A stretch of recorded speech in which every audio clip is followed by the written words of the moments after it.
Okay, this is like a lot of different random things that I'll just put together in my, well, they won't really be put together. It'll just be a bunch of random stuff. Okay, so where I was talking about yesterday, about us being energy and stuff like that. So we are an energy source that is animating these avatars, and they're different experiences everywhere you go. Like if you're on other planets, everything's a different experience. Whether the time period you're born, who you're born to, what role, like you could play out. I mean, just think of for years, you could play out playing each part of a family, and have a totally different experience. You're going to learn totally different things. So that's basically what's going on. And our energy, depending on how significant and stuff, and how much you can come together and your energy, it doesn't just have to be your energy. You can merge with other energies, and that can have its own energy. But you can also, break yourself down to different identities, different experiences, right? And when you are embodied, you have like this kind of, to me, they show me a ship out in the ocean, and it drops its anchor, and so it's held there, but it can move around, and it has it's just vast where it can go. So when you're in a more unconscious state, sleeping, it is kind of our conscious's time to go do its thing. It can do a lot of different things. So when you're dreaming, you can be getting shown things to try, and it's all a language. It's all to try and help you understand things, play things out, to work out different emotions that you're feeling, that you're holding in and stuff. Like if you're super stressed, you can be, dreaming about being naked in front of people, or your teeth falling out, or there's a lot of different, if you dream about spiders, like there's different representations in dreams of what the experiencer is supposedly processing, but you can always go in to yourself. Like you wake up, say, and you're startled awake. A scary dream just happened, and it just really stressed you out. It felt so real. Like, how are you even laying there? What is going on? It's like very discombobulating in your mind when those kinds of things happen. But if you lay there, you just relax and breathe, and you ask in your head. You can ask out loud, however you need to communicate. You can ask, what does that mean? I need to understand what that means. You can ask for direct communication. You can ask for them to show you throughout the day, let you see what you're not seeing and stuff. And they will accommodate, but you have to communicate with them and tell them what you need, but they will give it back to you. Like you could use symbols. A lot of people do that. Like, okay, well, I need to see, I'll ask a question. I need to see, what am I supposed to do in this? Am I supposed to do this?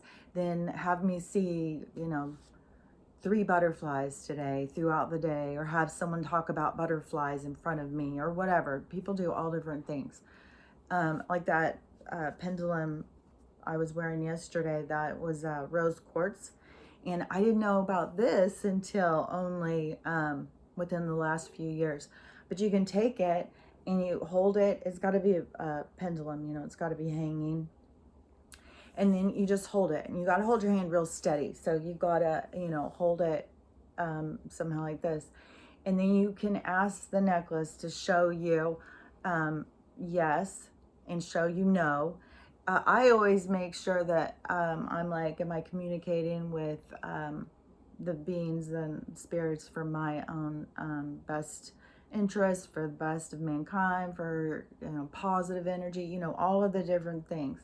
Like, because they have to reveal themselves. They can't pretend that they are for the light if they're not. So you just have to figure, you know, how to figure that out for yourself. There's lots of different ways people use all sorts of ceremonies and clearings and stuff like that. But so you can ask them, you know, you can always ask them to reveal themselves. That's always like in a scary movie, the big drama, you know, demon, you must show yourself. Who are you? What is your name? All that stuff, right? That's real. Like, they can't pretend. If you demand them to show themselves, they have to show themselves. It doesn't mean they're going to all of a sudden show up in your living room, you know, hey, you want to see me, right? It's not like that. But they can't pretend to be good if they're not good, if they're not of that vibration, you know. But like I said, there's tricksters out there. There's chaotic energy, and even they still have to abide by universal law. Like, it's God's law. It's, you know, it's the universe of, that's what this is, you know. And who knows what else is out there beyond this. I mean, this is so vast. It's kept all these different souls busy for millions of years, you know. It's going to for eons further. So anyways, your so, and dreams and stuff like that, if there's anything ever that you just don't understand, like if you keep on feeling like, you know, a certain song comes on, and it just all of a sudden, it just, you heard this one part and it just totally spoke to you. You just felt it, like, oh my God, that's a message to me. I feel it. And then you can always ask, like, that you need confirmation.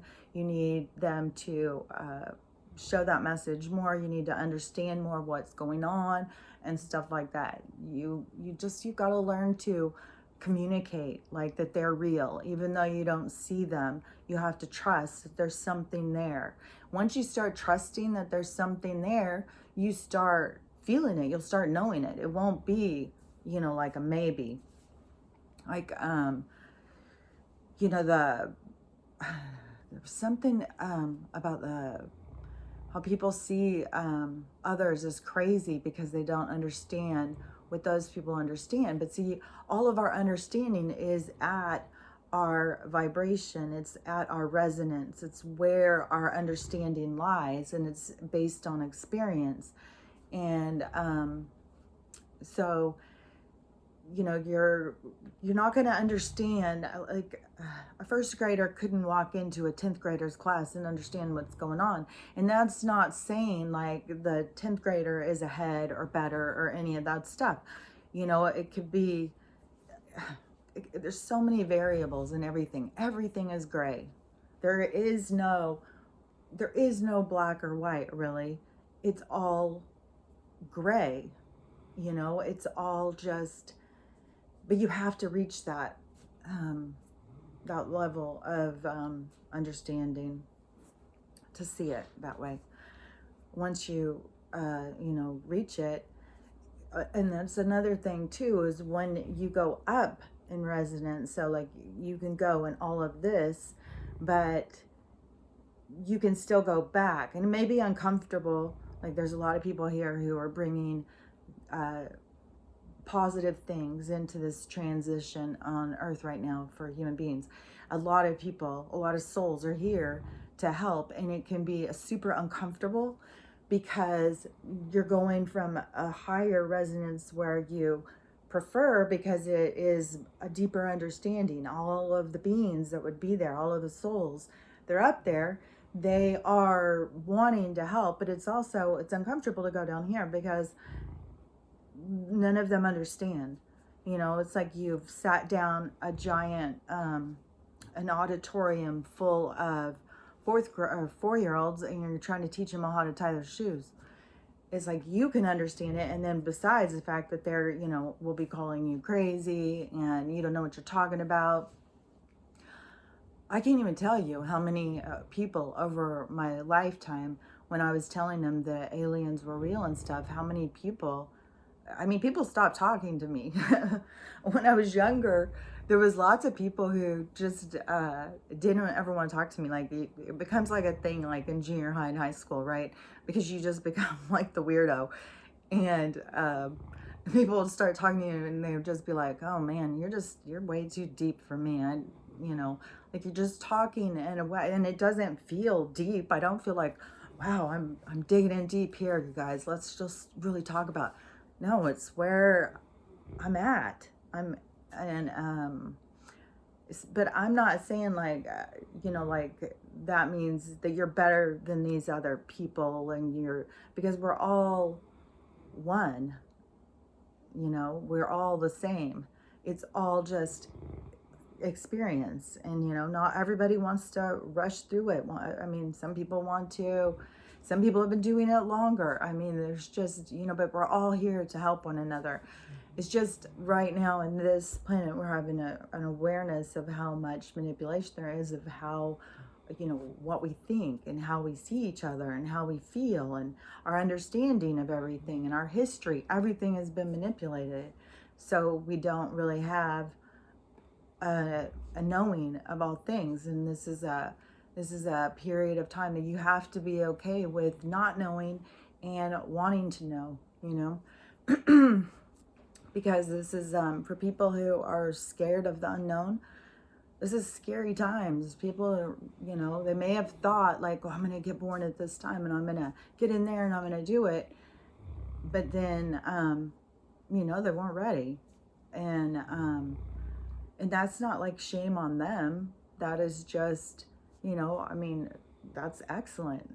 That just shows that souls are always wanting to do more. But then there's also souls like leaving the planet early right now because they are going to be more active on the other side, because the other side isn't that far. We think it's like, this place that's far, far away. It's way up there in heaven. And that's just not how it is. And people are so scared, like, well, I have to do good because I'll go to hell.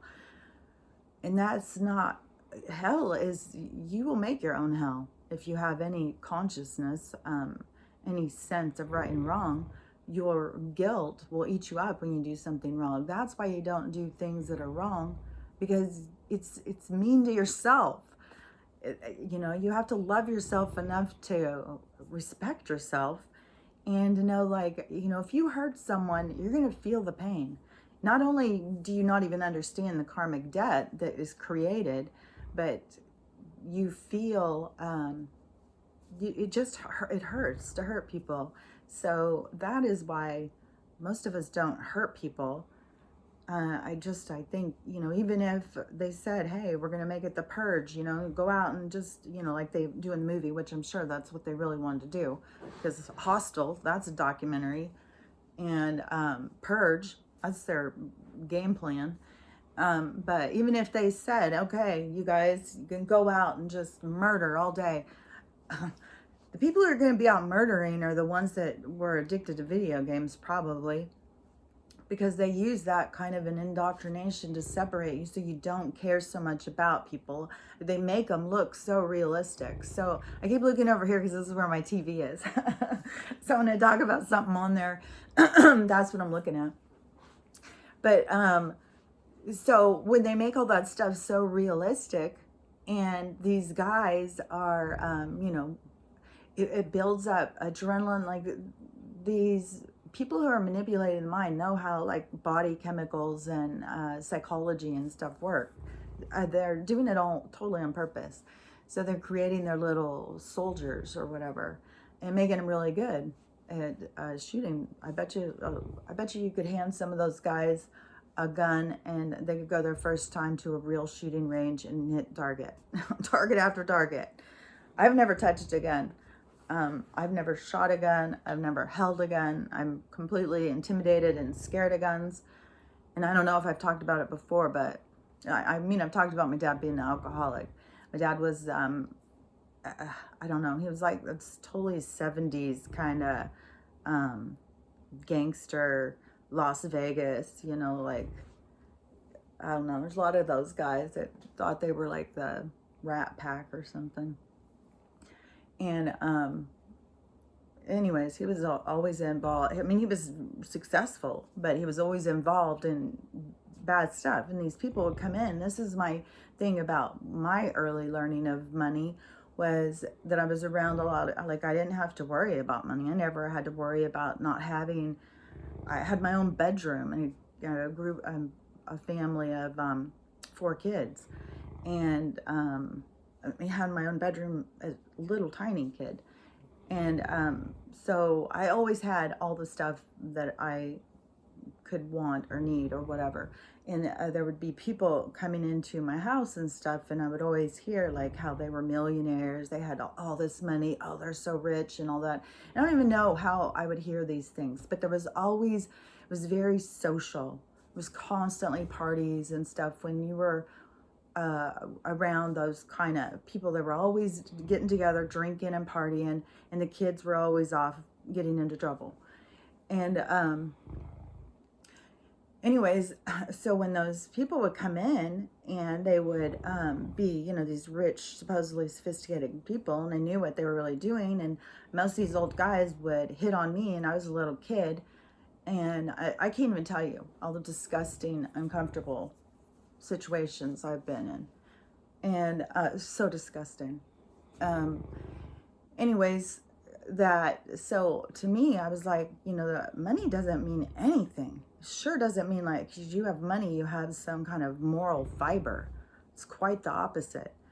I mean, some of these people, and now it shows itself so much more.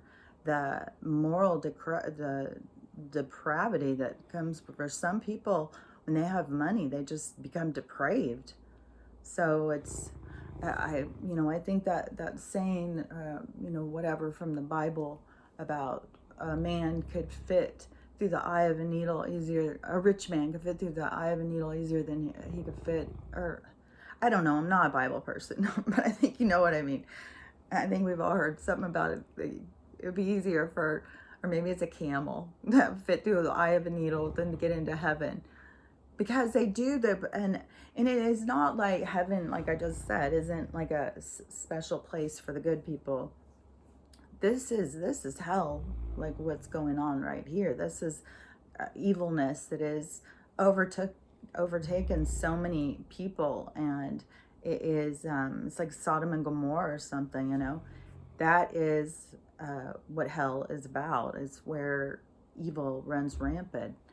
And but we're moving out of that energy. It will still be there. Like that hell will still be somewhere. It's a traveling show. It'll just find a new place to make its home. But and here on Earth, however it's going to happen, I don't know about this double split, the axis and all this stuff. I mean, there's so many people talking about, well, this is going to happen, this is going to happen. I don't know. I can't tell you. I just know kind of like a broader sense of what's going on, and the transition, and what systems will end, and where we're going to start over.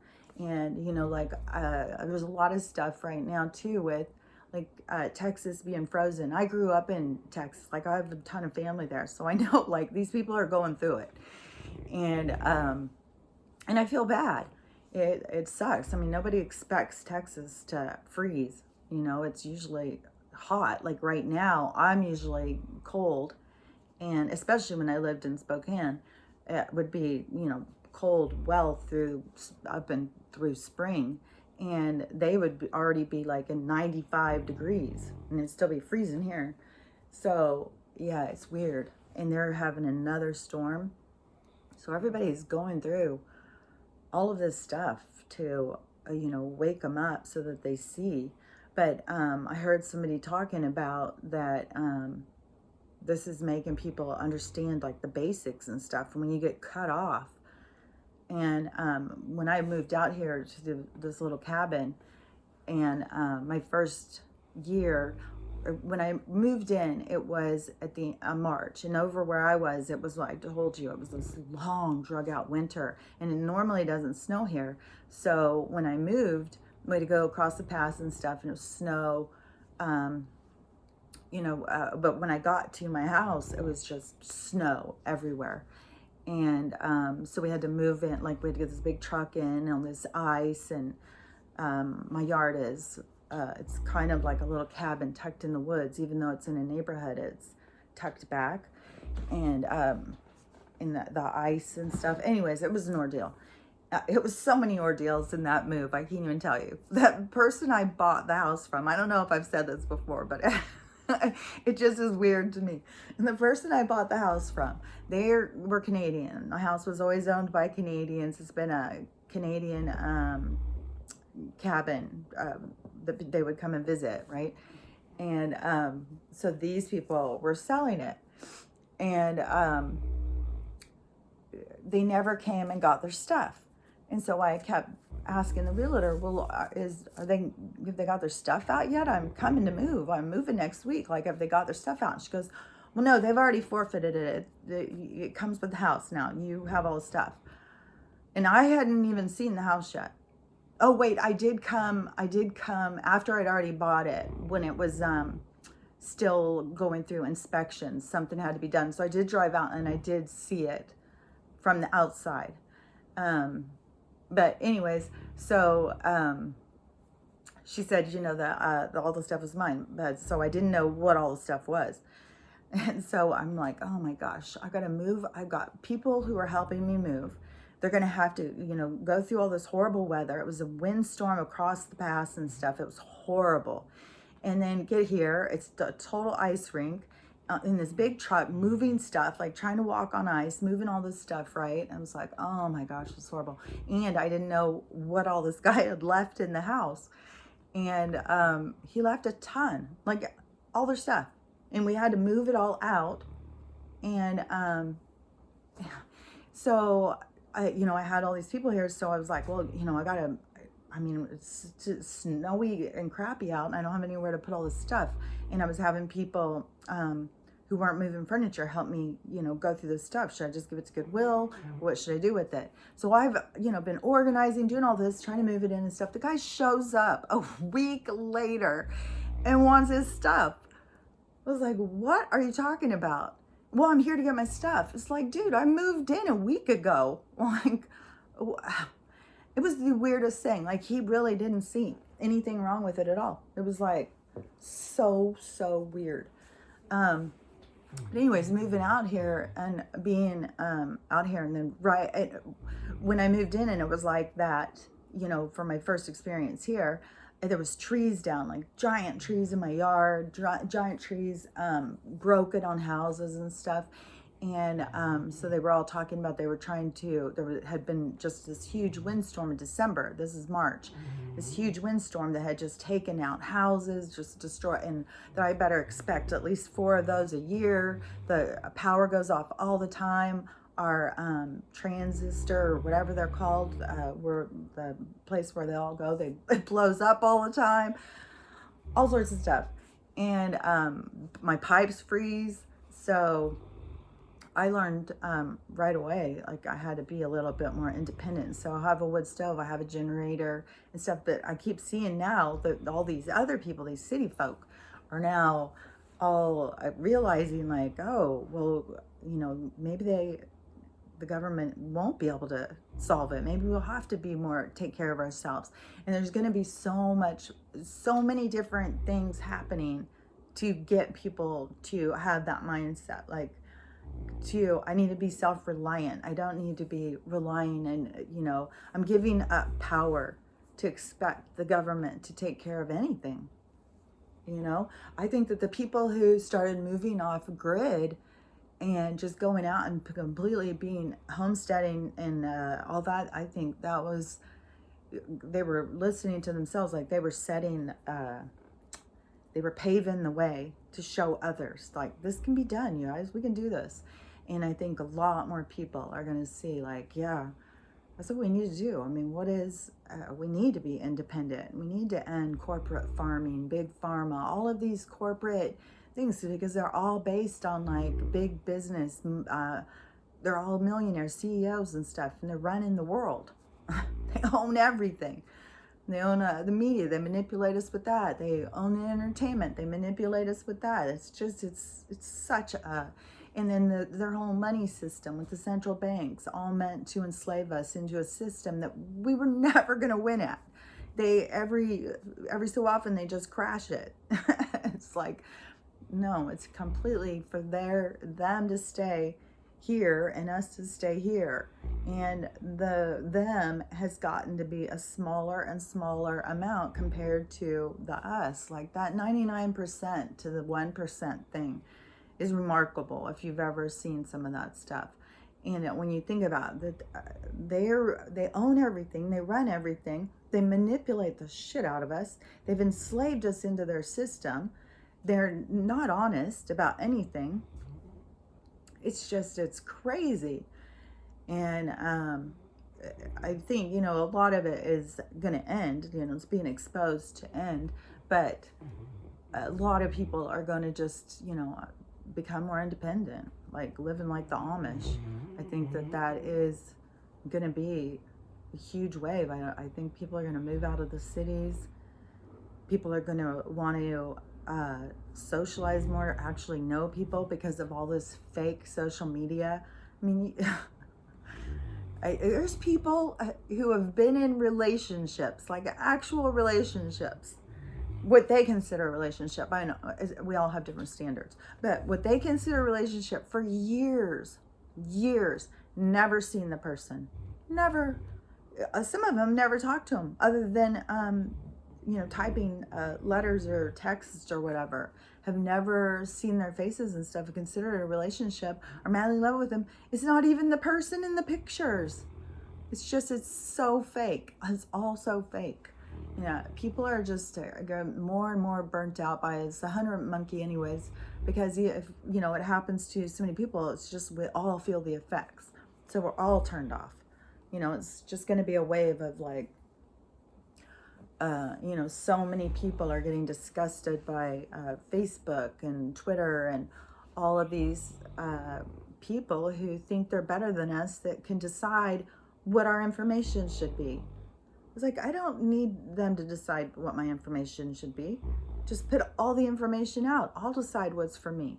They don't need to decide. It's just, it's such a manipulation. And information being manipulated is, now we see the effects of what happens. It's criminals run free. Criminals continue to make money.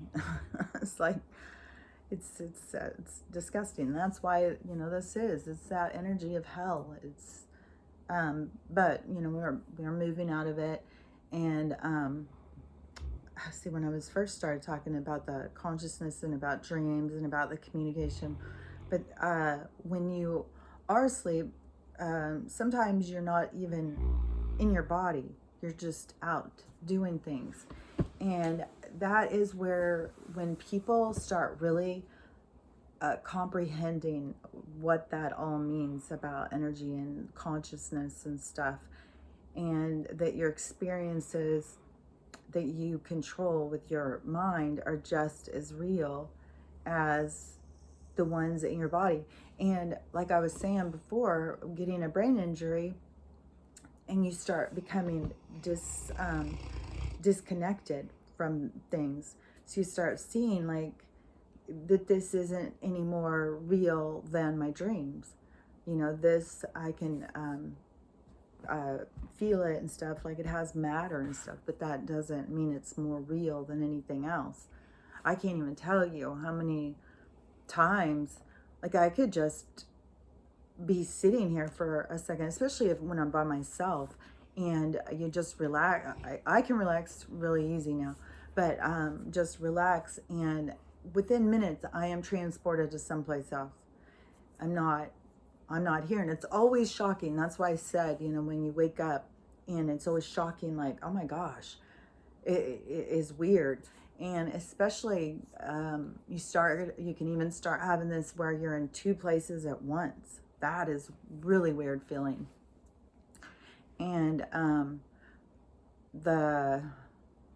was just thinking about the you know, because I've talked about it before, having attention deficit in school, and like it feels like it's a natural ability to be in two places at once because it happened all the time as a kid.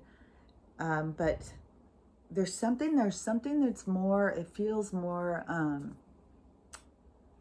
shocking or something. Like you can like the one time that was really weird was I was at a table full of people, and I don't know how it was, because I remembered somebody was talking, like this conversation was happening, and then it was like we had to go to the store or something, and we were in the car.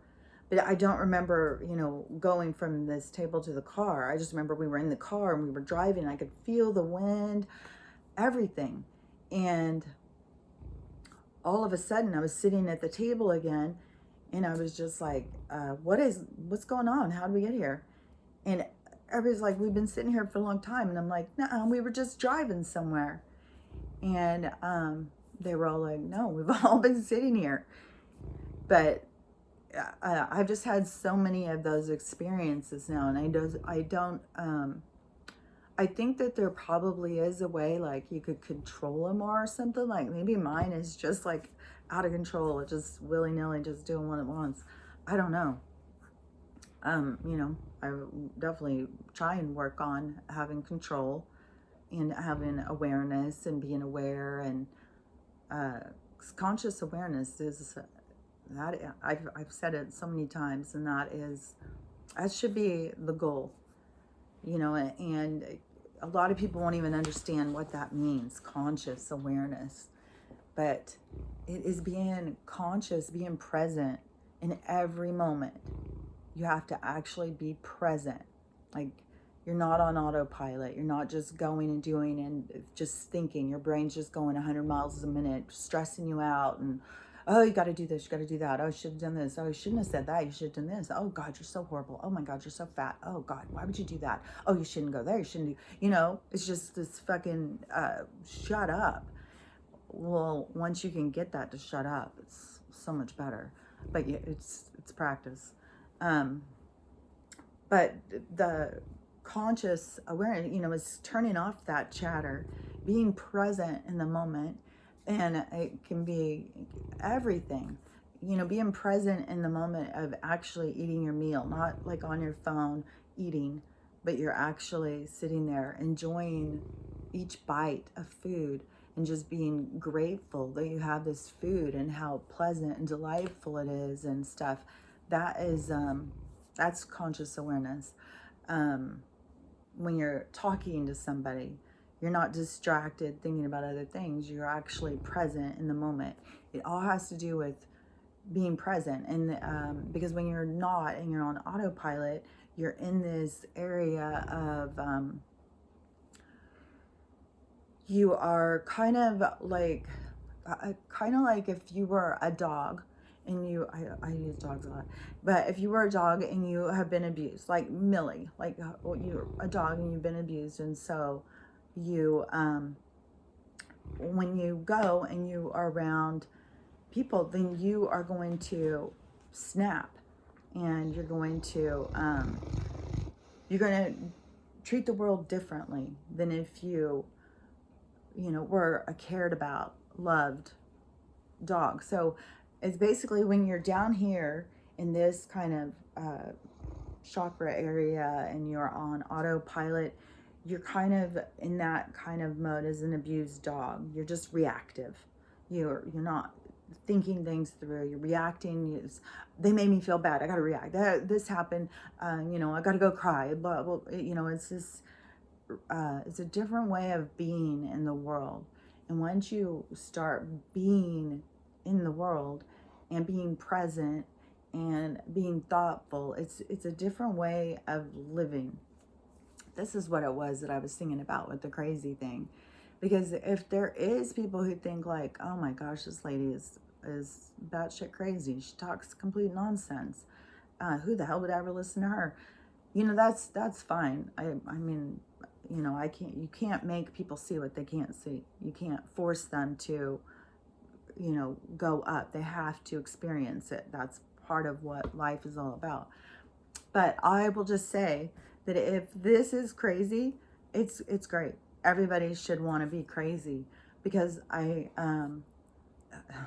it's a different way of being in the world. It's a different way of seeing things, and it's so much more pleasant to take responsibility for yourself, take responsibility for your own behaviors, to have empathy for others and what they go through, and to know that I am more than this body, to know that I will exist far beyond this.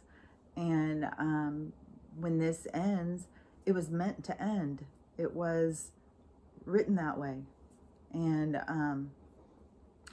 there's just a lot of things that come with it. Just, you find more peace. And I think it's, like what the monks and stuff, what they go and they're looking for and stuff.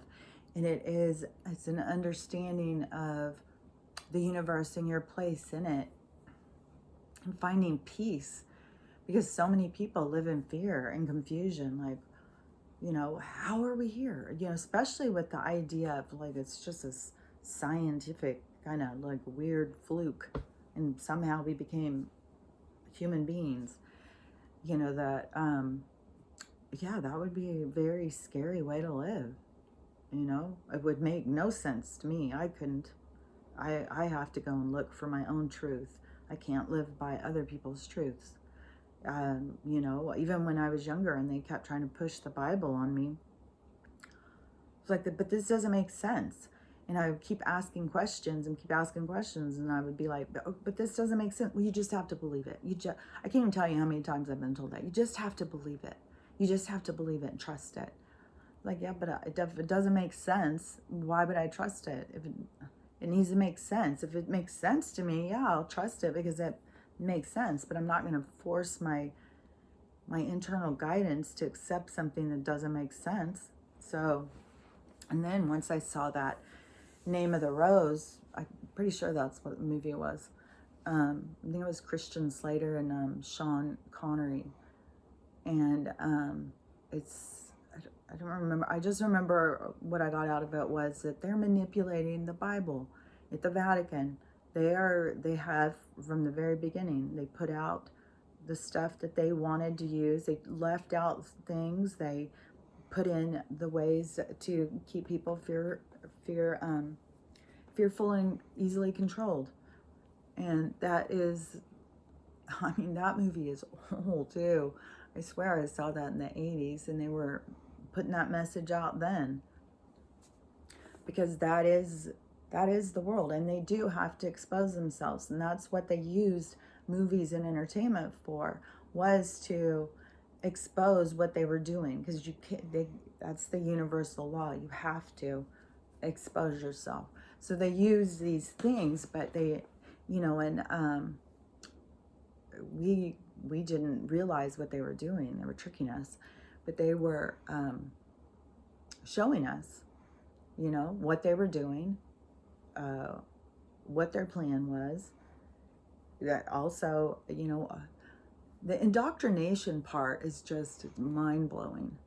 When I was singing the other day, it's like, when is the last time I saw a movie that wasn't a biracial couple?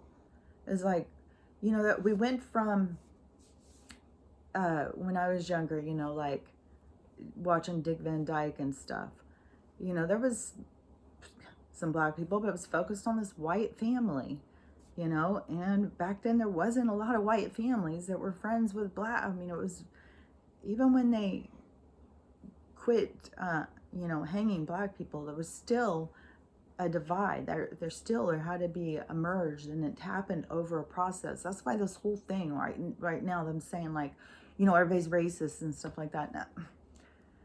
No. I went through the thing. I saw a merge.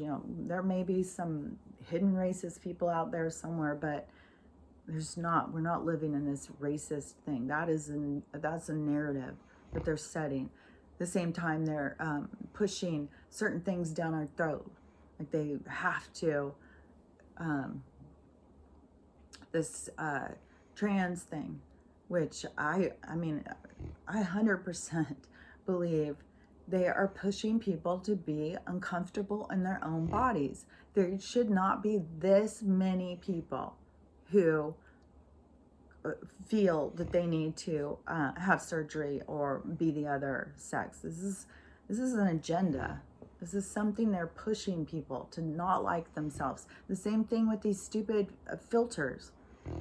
You know, I can't even tell you how many people can't even stand to look at their own face unless it has a filter on. That's done on purpose. They don't want people to like themselves. They want to break apart family units. They want to take away livelihood, your opportunity to have small business, your opportunities to be independent. They want to create confusion in your gender and your roles. They want to create sickness, to get rid of a lot of people. I mean, the whole thing is just, and when you start really looking into it and looking up like agendas and stuff, they wrote it out. This isn't like, people want to say, oh, that's a conspiracy theory. Okay, well, if it's a conspiracy theory, then why do you go and find the government wrote it out in agendas? I mean, this has been going on, and you can see the effects of how it's been going on. There's so many. The Mockingbird. I mean, there's just so many once you start looking into it. But anyways, we're breaking out of all of that. We're becoming conscious. We're becoming clear that we're being manipulated. We're starting to see, and that is going to take so much development inside, because they've told you who you are, and that's not who you are. You are completely something different. And the fun part of it is that you get to create this now. You get to figure out who you are. You get to discover yourself. You get to make your own imprint.